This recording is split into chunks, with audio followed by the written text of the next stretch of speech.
What's up to my furry friends on YouTube? Today I'm going to show you how to add a nickname in individual Discord servers. You could edit your name in other Discord servers so that in every server you have a different name if you don't necessarily want the same thing for a different server or a different setting. It totally makes sense, and that's exactly why Discord added this feature. You could also have a different profile picture as well, but this is only for Nitro users, unfortunately, but I'll still show you how to do that. So I'm in this random server here.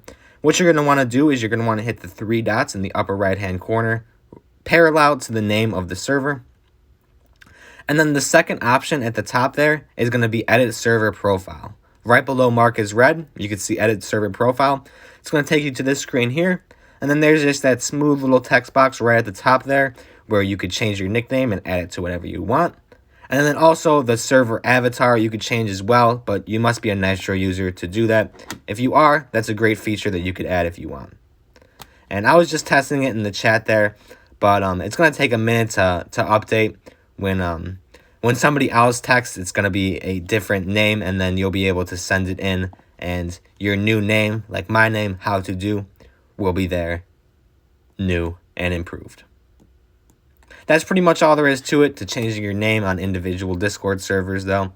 If you were confused or you had any questions on how this works, leave a comment down below, and I'll get back to you as soon as possible. Otherwise, if you found this helpful today, be sure to like and subscribe, and thanks for watching.